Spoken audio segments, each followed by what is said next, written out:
I wanna sing this song, but do y'all mind? Hi, good evening to you, audience, friends, and family members. I wish you all a very, very happy, healthy, and more importantly, prosperous year of 2015. And I also wish you all enjoy a very beautiful holiday season, great turkeys, and also enjoy a very Merry Christmas as well. Today, I want to welcome you to come to Happy Life Show. This probably is my 5th season. I want to take this opportunity to thank one of my dear friends, Shirley T. She's introduced me to this Happy Life Show, and since then, I'm so honored to be able to come back and share my messages, my joy, my inspiration to you and to all my audience. Thank you so very much. Thinking about the importance of 2015.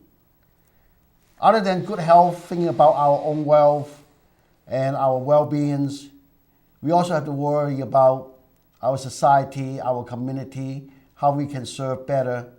And I thought about a topic. Everything starts from the beginning, and it's important to talk about the things happening around the world right now, especially to our young children. And one of the major objects or topic that we want to talk about is bullying. And I think bullying is a profound and very important subject today to discuss about, because a lot of people knowing it's happening, but very little that we can do about it.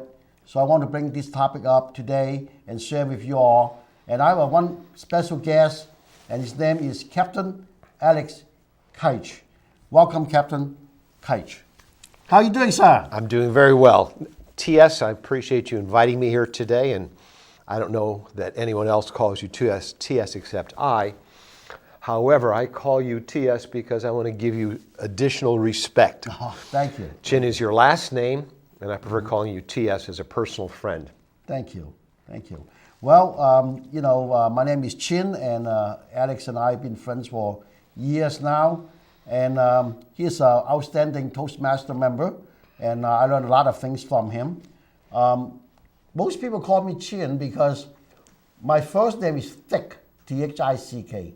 You can imagine if somebody called you Thick and then Chin, that would be funny, wouldn't it? So I said, well, let's simplify it. Just call me Chin. And matter of fact, to some people, I just tell them to call me Chin. If they forget about my name, no worry. Just call me Chin Up. We all need to keep our chin up, right? That's the way to do it. Keep your chin up, TS. Yes, sir. Keep my chin up. Yes, sir. TS, I appreciate you inviting me here today. I know your book, Happy Life, is important to all people who read it. Thank you. And even more important, who people don't read it because they don't learn the lesson until they begin reading the book, and there are many lessons in the book. Thank you so much. And it seems a paradox that you're asking me here today to speak about bullying when the title of your show is Happy Life Book. But I suspect that I'm here in order to talk about a negative subject and how to do away with this negativity to enjoy more of a happy life. Is that correct? Absolutely, sir. Well, and I respect you very, very much because you are not only a community leader, you also did a lot of public speaking about the special subject, important subject about bullying. Yes. And I count on you as one of the experts in the community. So I want to invite you and share your opinion how we can stop it, and also find a solution or consequence and let the people know about it, and how we can help our younger generation to avoid to be bullied, or maybe stopping and help them to find a better way to express their opinions, and helping their fellow students as well, children.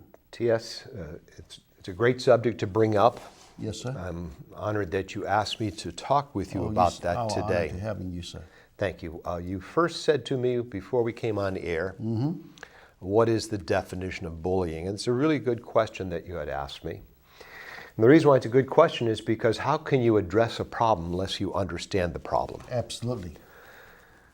However, the answer is elusive. So elusive, I'll use an analogy that happened probably about 50 years ago when the Supreme Court was asked to make a definition of pornography.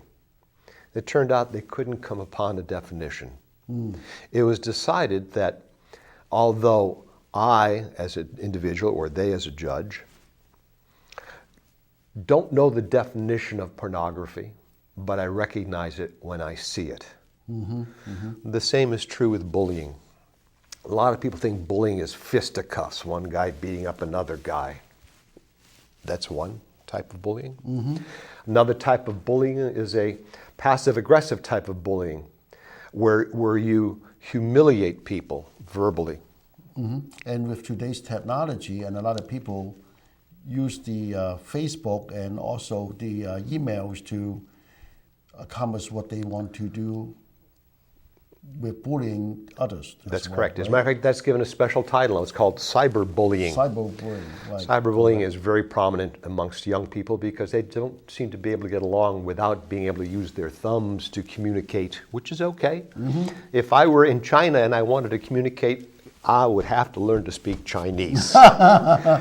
If I were a young person and wanting to communicate, I would have to learn how to use my thumbs. And if I'm an old person wanting to communicate with young people, I'm learning to use my thumbs. My poor wife refuses to, however, I'm encouraging her every day to do that. The topic of bullying, again, is foremost on my mind because I lecture about it so much. Recognizing it is important. And we're talking about a definition for bullying. It's impossible to give you a definition because you'll see it in all spheres and in all categories. So it's not only physical, but also mental, and as well as emotional. Correct. Right. I mean, we have a very... It's invading the other people's privacy, or maybe their freedoms, or their well-beings. It goes all the way from nuanced bullying to gang rape, as was described by a news article in the University of Virginia, which we don't understand all the specifics of that. However, even if it were partially true, it's an awful thing. But it's what exists today, and how do we confront it, and how do we stop it? Okay. So we have a definition. The definition is, you'll recognize it. You recognize it. Sure. You feel well. When you talk about bullying and violence, a lot of time we recognize violence, because it's more physical. Right. And bullying is less physical, but at the same time, it probably have more damaging because it's hard to deal with when something that is not physical. Because when someone tells you, or dad or mom, somebody bullying me, and is you know it and they felt it, but at the same time, it's hard to describe it. With physical evidence. It is hard to describe. So it is. So and I think we need to listen. Yes, and if you can't describe it, then you have a hard time dealing with it. Right. And I'll give you a good example. My daughter, who you've met and been introduced to, just got back from 4.5 years of teaching English in South Korea. She did admirably well. She still continues to do that. She's finished up her master's degree in English as a second language, ESL, through Leicester, England. Thank you. My daughter is tall, she's beautiful, she's intelligent, she's conversant, she's gregarious, she's outgoing, and she got bullied out of high school. She has long blonde hair, and when she was younger, it was very curly. In the 1990s, there was a Jewish wrestler called Goldberg, and my daughter is half Jewish. And when she would walk through the halls of her school with her long, flowing blonde hair as a freshman, the chant would go up, Goldberg, Goldberg, Gold. Not only the students, the teachers participated in that. She couldn't go into the girls' room because the girls would tell her that they would cut her because she was threatening to them because she was attractive, and they were afraid that she was going to move in on their boyfriends. Since she was tall for her age, the boys that were smaller than she was felt intimidated. They felt threatened by her. And it compounded so badly, a father just cannot see his child suffer. I didn't know what to do. I let this go on for a little over a year. Her grades were horrible. And I made an appointment to see the principal. Yes. I figured here was an educated man. He knows what to do because he's tutored in this sort of thing. It's just not reading and writing and arithmetic. It's child behavior and checking it and keeping control. So I told him, I said, this is the problem. And he said, well, just give me their names and we'll take care of it. I said, sir, I think that would exacerbate the situation. It would make it worse. T.S., if you have a pustule and you start squeezing it on your face or on it just drives the poison inward further. If you get the names of the people that are doing this and you beat them up verbally or however else the teacher was going to do it, or the principal, it would make the matter worse. We'd go underground, and then she would have no end to the merciless picking on her that was happening. So we talked some more, and he said, well, just give me their names. I said, realized that this man had no better knowledge or understanding of what to do than I did. He was the professional, and I was the layperson. It was then that I realized that there is no format for this. There's only a very rigid aspect of we will punish you if you do bad. That's not a solution. I see. That's fighting the flames. We need to fight the origin. So I stood up in his office and I said, I won't use his name, and I said, you are the captain of this ship. And I know about being captains of a ship because I was a captain of 10 different ships. Correct. And I said, your ship is sinking, and what's worse, you being the captain, you don't even know your ship is sinking. He was offended. He was insulted. As a matter of fact, he said, I don't have to sit here and have you insult me. And he threw me out of his office. And I'm almost 70 years old, and I'm still working. And one of the reasons I'm still working, T.S., is because I completely broke apart my retirement fund and took my daughter out of school and put her into an excellent private school where she thrived. She thrived. From then, the middle of her sophomore year to the end of her senior year in college, she got 2 B's and the rest were A's all the way through. And it was a sacrifice worth making on my part. Well, it is well worth it. Thank you. Well, now it's well rewarded. So from the story that I just heard, is a couple things that I learned, and I hope that the audience,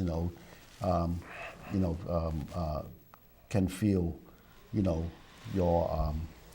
past experiences with your daughter. Thank you. And many people facing, similar situations, but just like you, with very little helps, and that's why we need to talk about these kind of things openly, and hopefully that we can learn from different people, different experiences, different stories, so that when we see bullying, we prepare and understand it and try to, to do that best we can and make the situation. Here's one of the problems about recognizing bullying. Right. Many people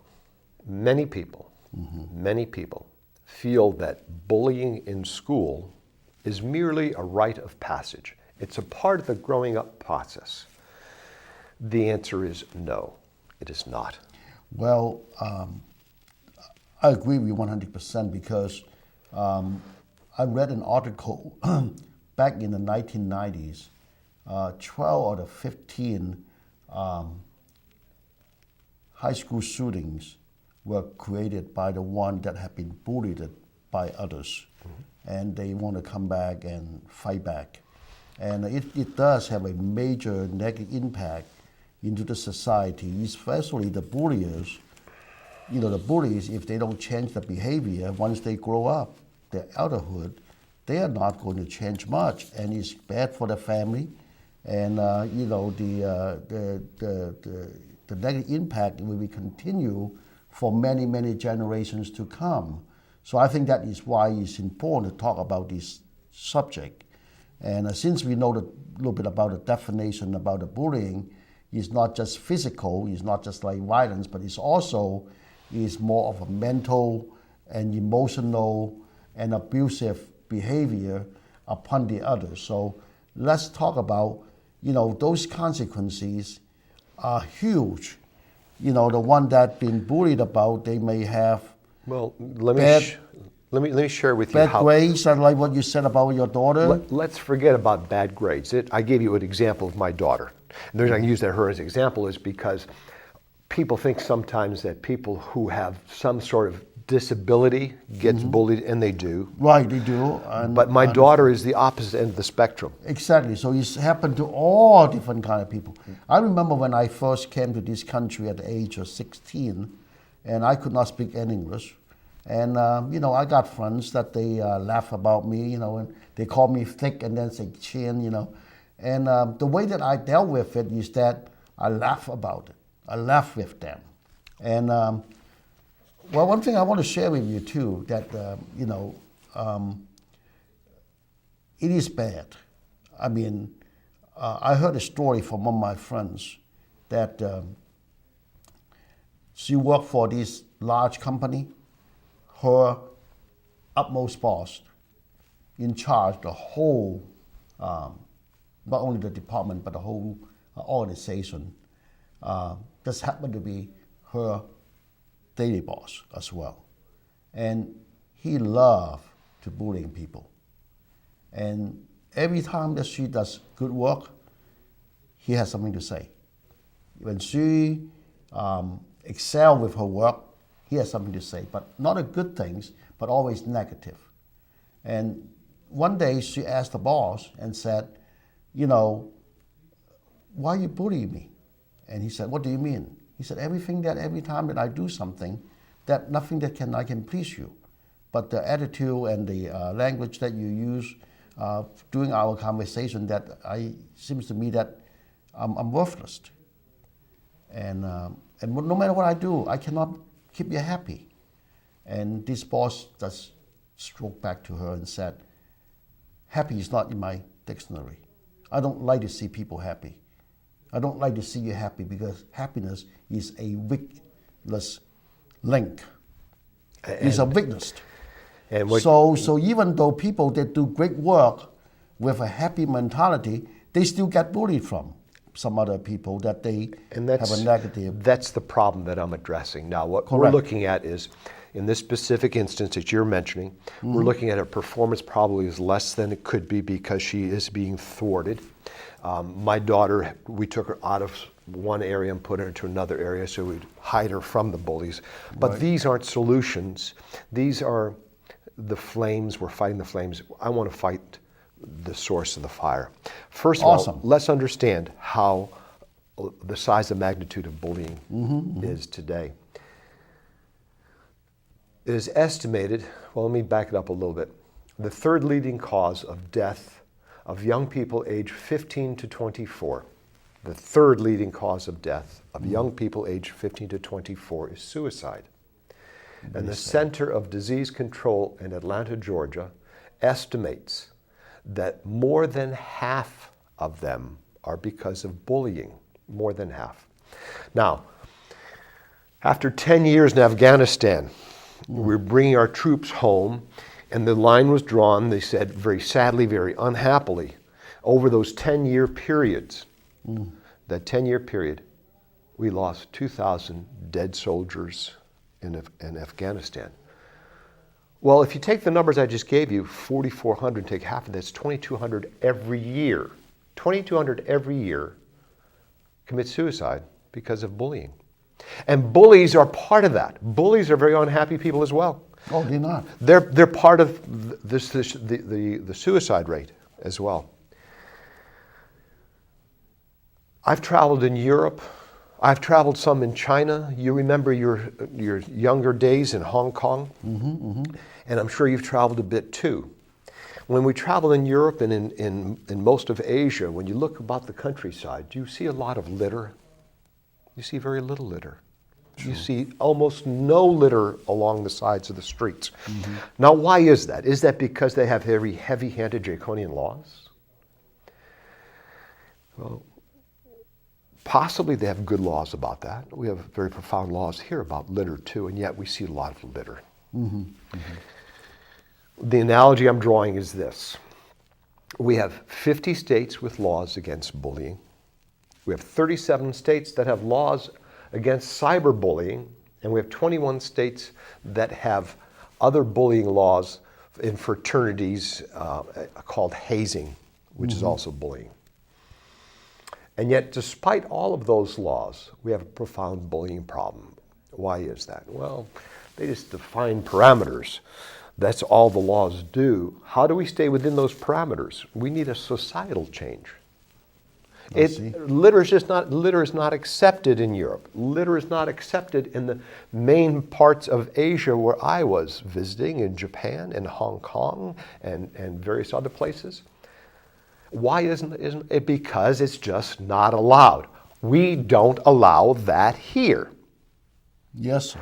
Which is a mantra that I intend to use to stop bullies. We don't allow that here. What we need is not more laws. What we need is not more heavy-handed control of Big Brother. What we need is us policing ourselves. Now, how do we bring this societal change to the forefront? Here's how. Understanding the concept of bullying.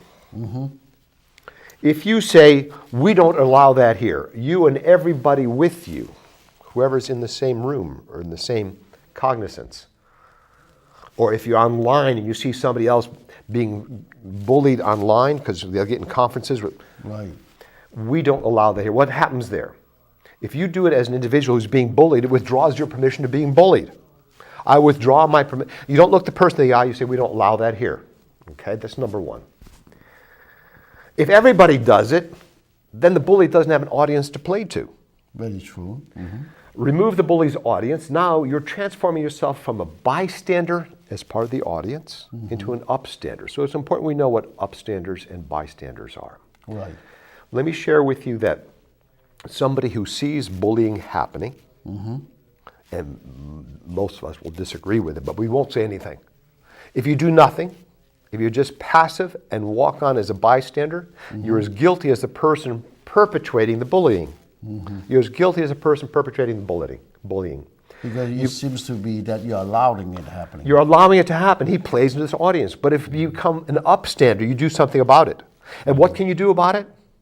You can start the mantra going, we don't allow that here, we don't allow that here. And everybody says it all together at the same time in unison.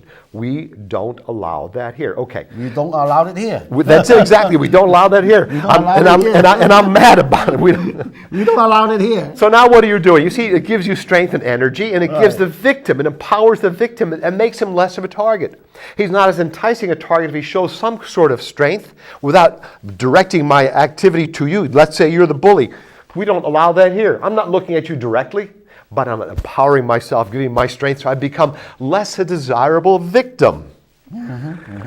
It attacks the bully's actions, not the bully. Because you attack the bully, it just gets worse. It is. So I'm attacking his actions. Well, what do you mean we don't allow that? Oh, it's Mr. Bully, sir, it's not me, it's everybody. The ubiquitous we, the all-empowering we. We just don't allow that here. And everybody else is backing you up, saying the same thing. It's passively aggressive. It's not something that he can grab. God is passively active. God is passively with us. It's the air. We can't see it. We can't smell it. But passively, something's happening. It diffuses reciprocity by the bully towards the intended victim, and the newly strengthened upstanders, the people standing around, Right. say, hey, it's not just me saying this, it's the all-empowering we. If you don't think that's powerful, think about Benjamin Franklin, who's far smarter than 3 times of anybody combined in this room. Absolutely. And in the control room combined. His words were, when the colonies, they were just protesting. We're not going to put up with this anymore. We won't allow this anymore. We don't allow this here. We don't allow taxation with representation. We don't like this aggressive crap that you guys are laying on us. But he did say, gentlemen, we must hang together, or we will hang separately. Hang together or hang separately. And that's what this concept of systemic change, we don't allow that here. Right. It involves us all, and we become the grassroots solution, the systemic solution. It's simple, but not simplistic. It's simple, but not simplistic. Bishop Tutu, the great spiritual leader that helped to end apartheid, gave it a voice, said that we must do our little bit of good. It is these little bits of good all over that change the world. Correct. I definitely agree with that. And a lot of people say, yeah, but I'm just a little guy. The Dalai Lama, I always look at people that are greater than I, that I would aspire to become but could never possibly become. The Dalai Lama said that if you think you're too small to make a difference, T.S., try sleeping with a mosquito. Vince Lombardi. Hey, they did go keep you awake, right? All night long, right? All night long, and it's because the little booger won't give up. He just keeps at it. We don't allow that here. We don't allow...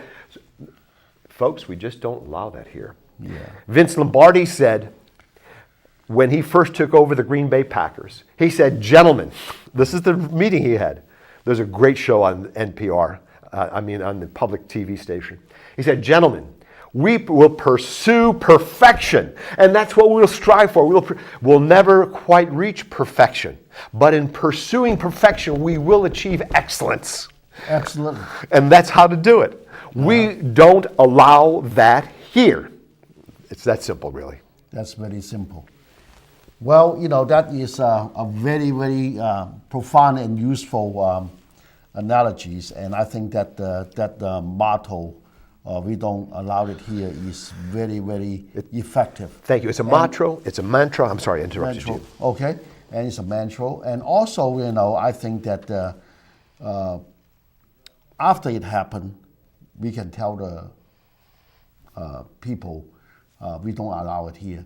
But do you think that we should start with the parents, or maybe the schools and teachers, and try to help our children understand the importance of respect, friendships, and the family value, and so that they can understand that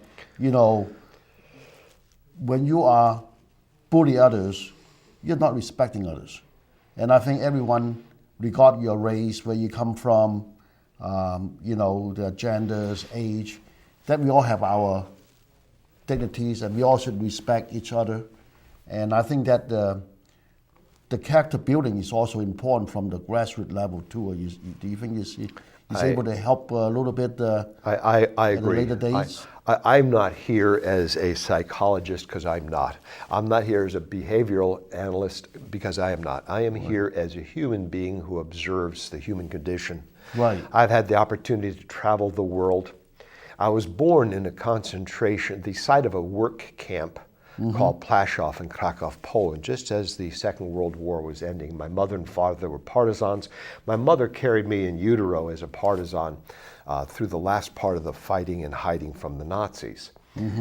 I grew up in Connecticut, where I fostered a love of the ocean, which sent me to the U.S. Merchant Marine Academy. Upon graduation, I probably served aboard at least a score of different ships in various licensed deck officer capacities, and as a reserve naval officer. And eventually I was captain of 10 different ships for 3 different companies, and I literally became the wandering Jew roving the world round. So in these meanderings, in these various different life styles that I observed, I learned a great deal. I learned a great deal about the human condition, how to motivate people, how to be a good leader. I used some of that when I came here to Richmond to settle down with my wife and my daughter. I opened up a portrait studio. We photographed thousands of sittings in church directory programs and in our studio as well. I transitioned from that to becoming a final expense life insurance salesman here in the greater Richmond area. I traveled from the Tidewater on up into Fredericksburg and Charlottesville, helping seniors with their final expense needs. I see. And because I'm an observer and a student of the human condition, what I've discovered is I really don't sell life insurance. I sell dignity and self-respect. Because when we get into our 50s and 60s and 70s and sometimes even 80s, most of us realize we're not going to leave our children $1 million. But what we want to do is leave them a legacy of self-respect and dignity. And that legacy is that no one has to pass the hat. When my time comes, I have a life insurance policy that takes care of those last needs. Having said that, I'm going to leave that aside and tell you that I probably interview 400 or 500 people a year sitting in their rooms, sitting in their homes. Sometimes I'll talk to 3 or 4 people. Sometimes I'll talk to 1 or 2 people. Sometimes I'll talk to one person. I don't sell life insurance to everybody that I meet, but I sell life insurance to, between 200 and 300 people a year every year. And I've been doing this for many years now. I have 5,000 clients. I treat everybody as if they were my neighbor or friend or family member. So what company you work with? Well, or who you work for? I work for my wife, T. So you keep her happy, huh? Happy wife, happy life is all. Happy wife, happy life. I'm an independent life insurance salesman, and I do that because every company has its own idea about what's best. I see. They don't necessarily look at what's best for each and every client. Not one size fits all is my motto. So if this doesn't fit you as well, I'll put this one in for you. I see. I have a twin brother. His health history is different from mine. If I were to advise him about a life insurance policy, it'd be way different than my policy. Very unhappily, he just had a kidney removed this last August for cancer. So I have a policy for him that would be way different from the policy for me. So everybody's different. I see. Everyone's different. Well, so you listen to the client before that you offer the helps. I listen to the client. I ask them lots of questions because the way to learn is not by telling people what you know. The way to learn is by asking questions. And listen to the answers. Right. Yeah, that's layering on. You just listen, ask more questions, listen, and then from what you've learned, you make suggestions, recommendations. Right. Now that works on an individual basis, and it works on a societal basis too. And it also works with the bully situation as well. That's exactly where I was going with this. I think, yes. Yeah, please, And advise me. it's because when you look at the whole situation, you realize there's a problem. First of all, what is the problem? And how big is the problem?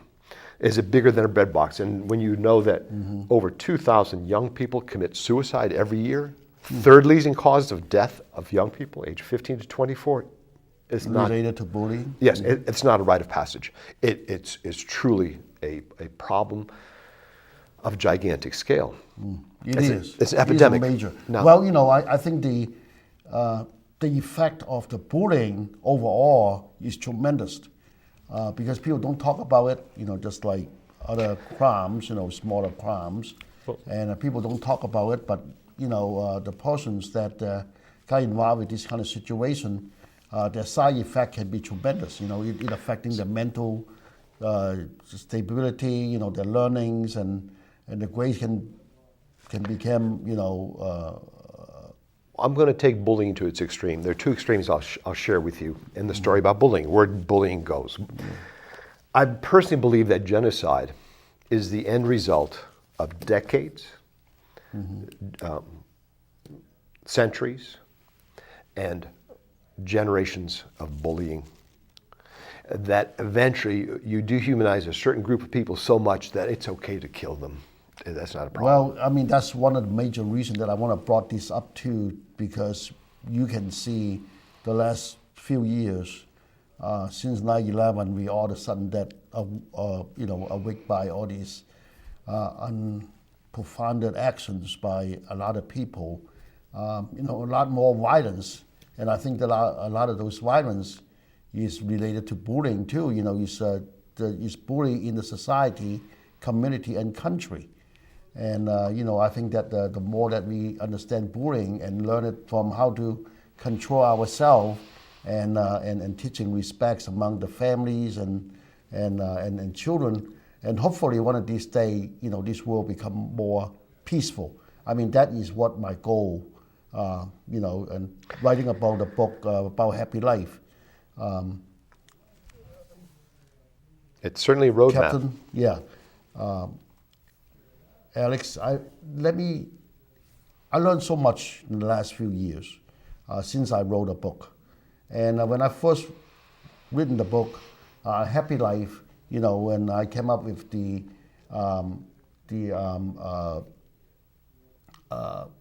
helping is, myself by helping others, you find happiness. When you have a positive attitude, you can understand the world better, see things better, you find happiness. When you have patience and passion, you find happiness.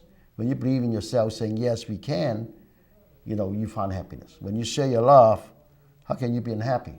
Right. When you improve on ourselves one step each time, just like the Green Bay Packers, we try to, get to Perfection, we will find excellence. We will find excellency. When you improve one step each time, 1% each day, you find happiness.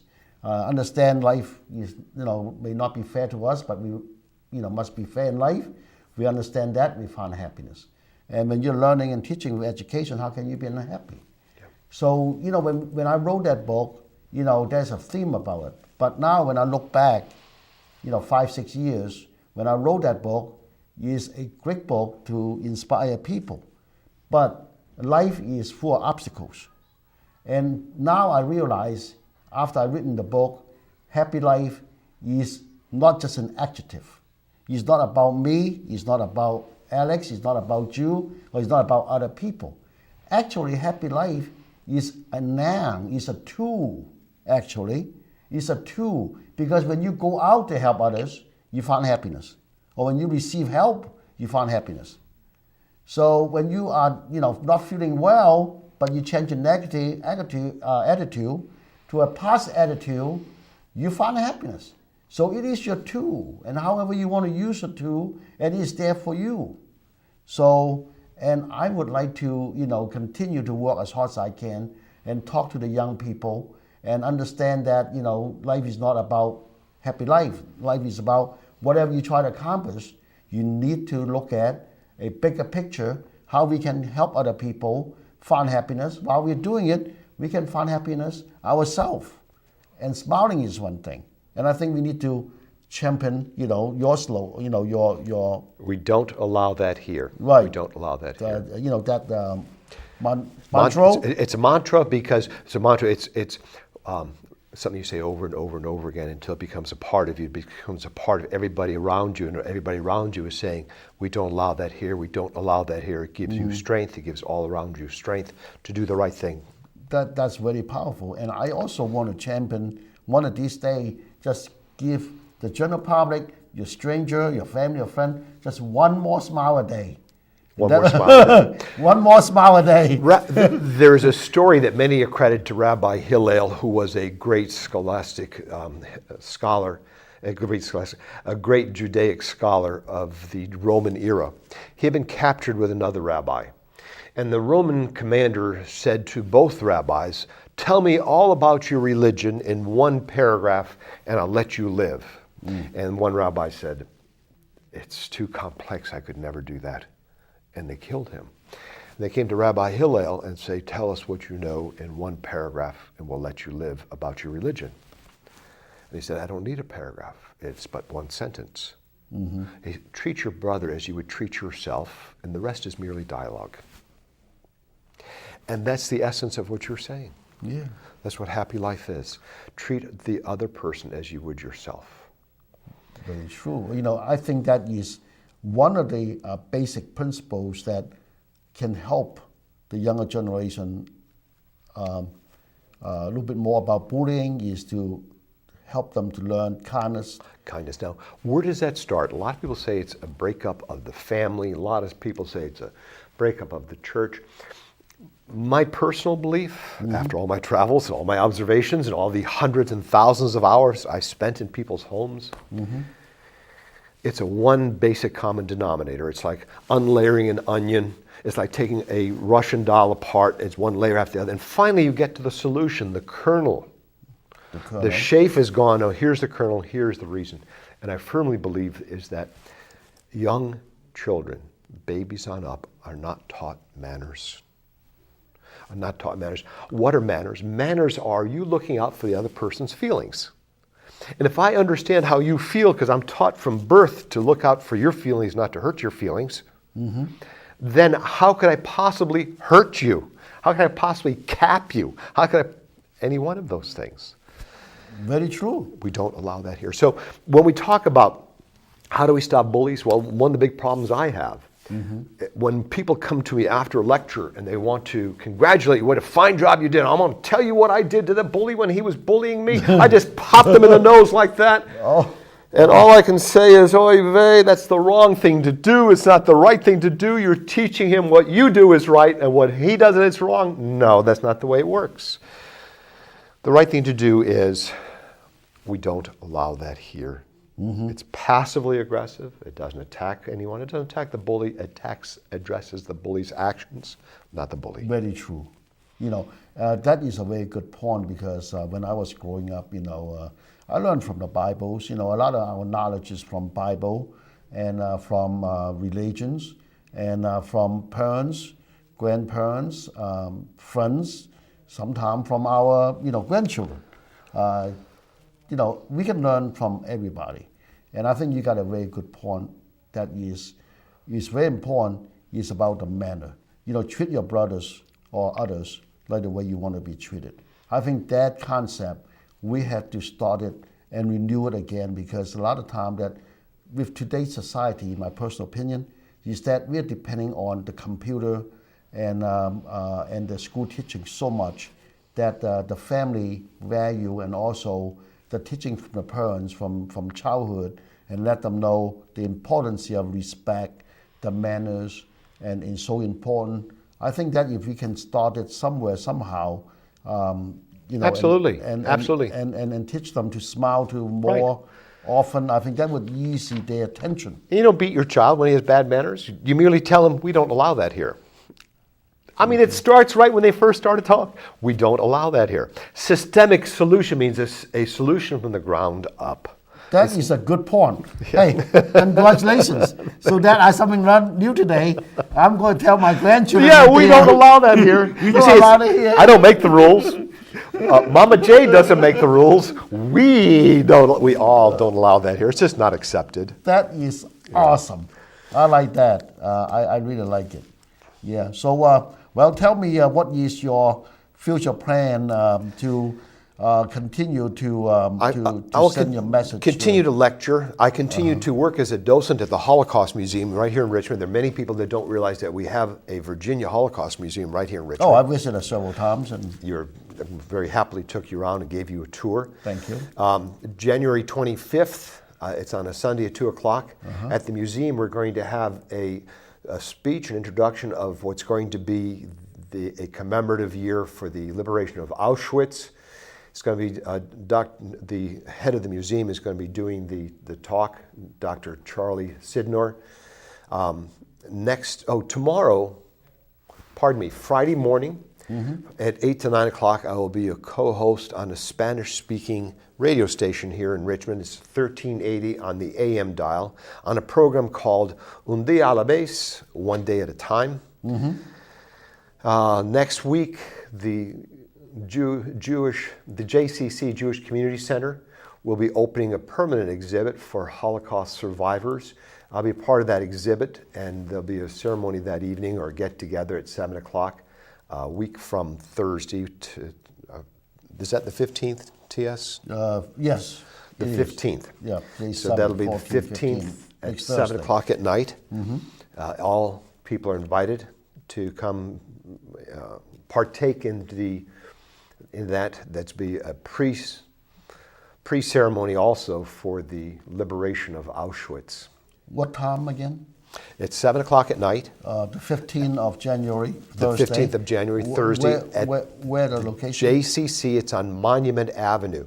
It's not far from Willow Lawn Drive. It's the Weinstein JCC, Jewish Community Center. And I stay active. I continue doing my talks to civic groups, to universities and colleges. One of the best talks I gave and most rewarding was one I was reluctant to do. They asked me if I would go to a 5th grade class and give a talk. And I said, I think they're just too young. But those are my favorites. And they were, if you check my website is... But your topic is more serious, so Yeah. maybe too young for you. But fifth grade is up to my alley. These because, kids were wonderful. yeah, they don't know if I speak good English or not. Jen, you speak great English. My fifth graders sent me a whole bunch of artwork, which you can see on my website. My website is www.yesnobullies.com. www.yesnobullies.com. You said the www. Yes, no, YES. YESNOBULLIES.com. Awesome. Yes, no. YesNoBullies.com. Yes, no. bully.com. They were the most responsive audience I ever had. What they did was I went into the auditorium and all the classes in Bon Air, fifth grade, sat around me. I felt like Jonathan in Lilliputian Land from the book. And they were all there just totally attentive to everything I was saying. I do a PowerPoint presentation. Afterwards, every one of them either drew a picture and made some notes, or at least made some notes and sent them to me en masse. Wow. It made that me really feel very. warmed your heart. It really Yes. did. And you're right, they're the most responsive audience. Reluctant to go, but that was the most responsive And audience most I ever had. rewarded to pass, I mean, I've talked to generals in different forts in the country, and they're just sitting there very stoic. How much longer does it have to listen to this? I'm a general, I always know everything. Nobody knows everything. However, in pursuit of perfection, we will reach excellence. Yeah, so you have any inspiration to write a book about bullying? Or? I am. I'll tell you, a terrible thing happened to me and a wonderful thing happened to me. The wonderful thing that happened to me is I started writing a book. And as I started writing more and more, it became very therapeutic. I kept writing more and more. And I was doing very well with it. And I had a mutual friend of ours agree to look at the book. He said, when you have 100 pages, I'll proofread it for you. I said, okay. So I wrote some more, I wrote some more, I wrote some more. He sent him 100 pages. Within a day, he said, we need to have lunch someplace. I said, okay, Tom, we'll have lunch. So we had lunch. And he said, have you thought about doing a script for a movie? I said, no. He said, how about maybe just a TV show? I said, why are you saying that? I said, well, first of all, I want to learn how to write because I've never written anything except a letter. And I said, I'm reading a book from Steve King that teaches people how to write. Okay. And he said, you don't need to learn, you already know how to write. Happy New Year to you, Chin speaking. Happy New Year to you, gentlemen. Thank you for listening. Thank you. I was wondering, I see the title of the show is called Happy Life. Could one or both of you individuals give an example of the happiest time in your life? Everybody has one point in their life that they were the happiest. It might come from childbirth. It might come from a wedding or something. Well, But could both you guys just say one thing that just made you really happy in your lives? Well, for this moment, the happiest moment right now is receiving your phone call, sir, and it makes my day. And the reason I say that because life is prestigious. Your time is prestigious. The happiest moment for me is to able to spend time with family and friends, and I treasure each moment to its peak, to its fullest. So I have a lot of those special times in my life that is not just one of them is most important. For an example, right now I felt like that. I want to thank you for calling. What's your name, sir? Gone. Hello? Okay. Well, the fact that I say, when people ask you what is the best happiest moment, is it the time that you hit the jackpot of $1 million, or your first sight of your wife, or getting married, your grandchild, life ever changing? I think people look for complicated answers. When he first asked that, I was thinking, my very first ship that I was master of, I commanded my own first ship, that was very happy. When I saw my son, my firstborn child, who's 44 years old now, very first time I saw him walking was when my wife brought him to the ship, and he walked along the catwalk towards me. Right. And that was happy. Mm-hmm. And I keep thinking about what was my happiest moment, and one of the very happiest moments in my life T.S. I was adopted for a short while as a child, and I was separated from my adoptive family for many years, but in the last 15, 20 years, I've been together with that family again. And my 93-year-old aunt from that family was in an assisted living home. And every Sunday I would go see her, I would bring her something, I would take her out to lunch, we'd go on a picnic, I'd bring her flowers, whatever I wanted to do. And I didn't think anything of it. I thought that's what you're supposed to do. And she said to me one day, she said, "Alex, why are you so good to me?" And I never thought about it. Since I have a nickname, Smart Alex, I gave her Smart Alec answer. I said, "Because you wiped my butt when I was a kid," which wasn't true, but I just didn't think about it. Right.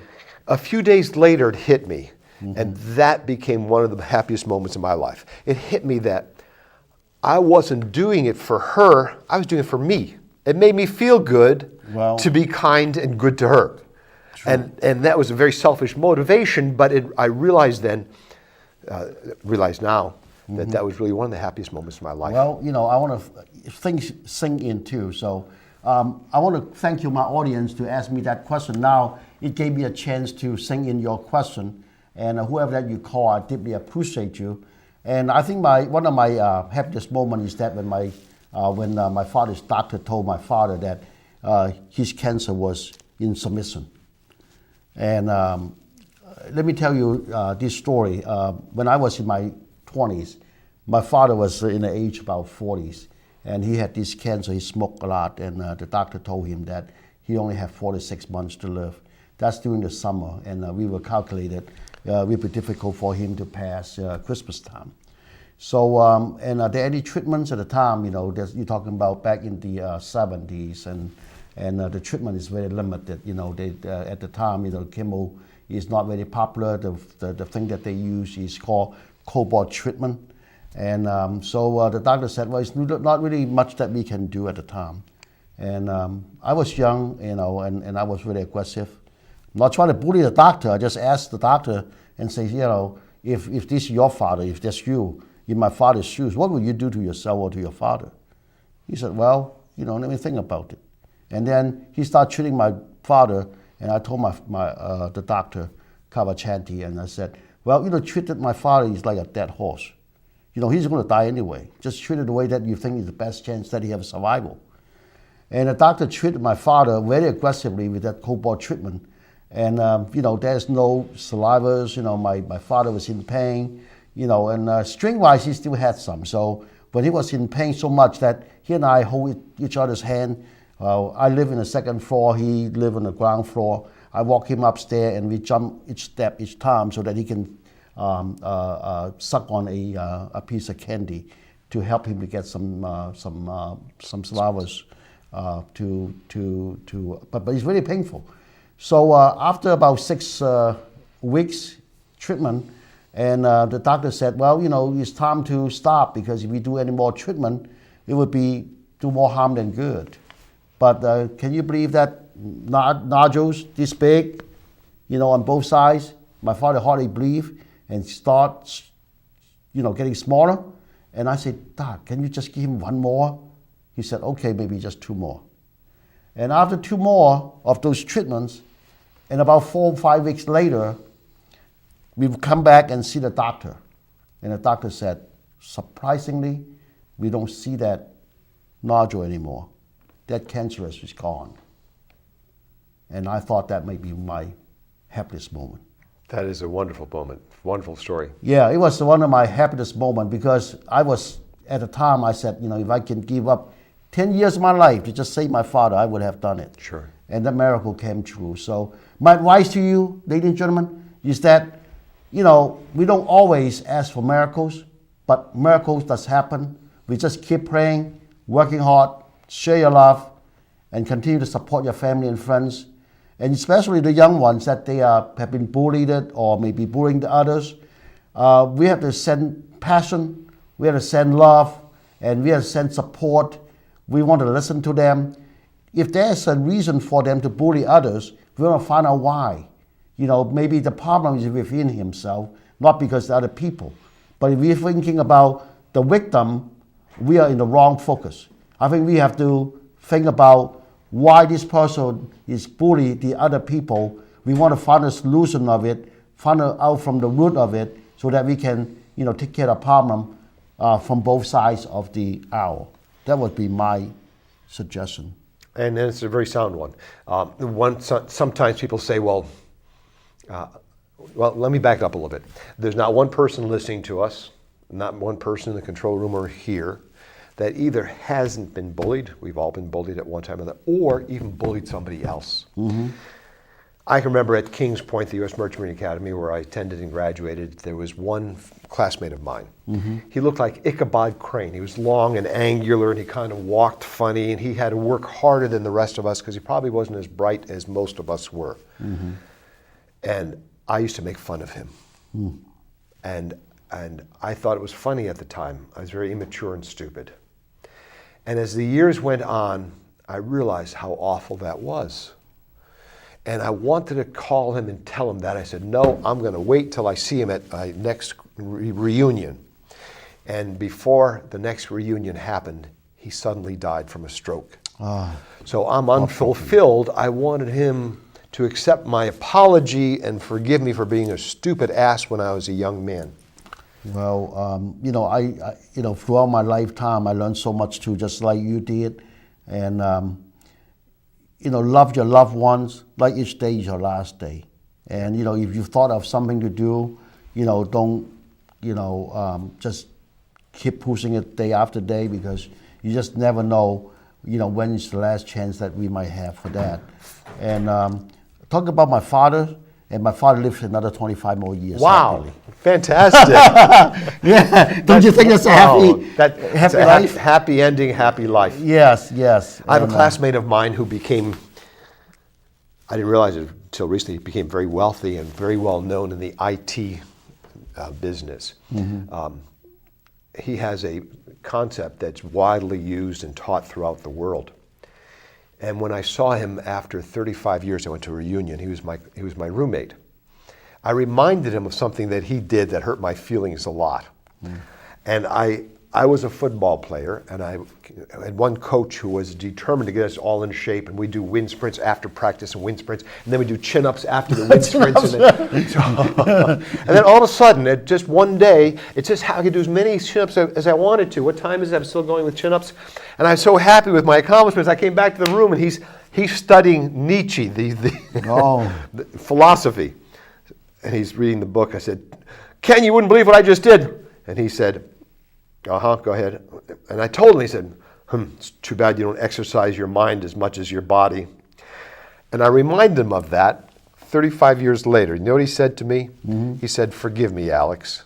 I had my head up my hindquarters, but I'm not like that anymore. And I accepted that so much from him. And it was just recently I found out that there's a concept called the Scrum concept that they use so that individual IT departments can develop their own framework of their own software systems. Mm-hmm. And that he is world renowned for that. As a matter of fact, one day I met him in Boston where he lives, and he gave me a book. He said, this is a special present for you, since you knew I was born in Poland. Microsoft took all of his stuff and they put it all over the world in 30 different languages, and this one was in Polish, so I still have that home. I can't read technical stuff to begin with, and now I got to read it in Polish. Yes. Well, thank you, Alex, Captain. I greatly appreciate you coming and share your wisdom with us. And the mantra is, we don't allow that here. Audience, we don't allow that here. We don't allow that here. All right. And also, I want to thank you so much for watching. And it makes my day. I want to thank you, the audience that who called me. And it reminded me a lot of good memories, and try to search when is my happiest moment. I have to tell you that have my first grandson, my wife marrying. There's a lot of happiness in this world. I just wish you that you find your own happiness every single day. Happy life. You all have a happy 2015. Good night.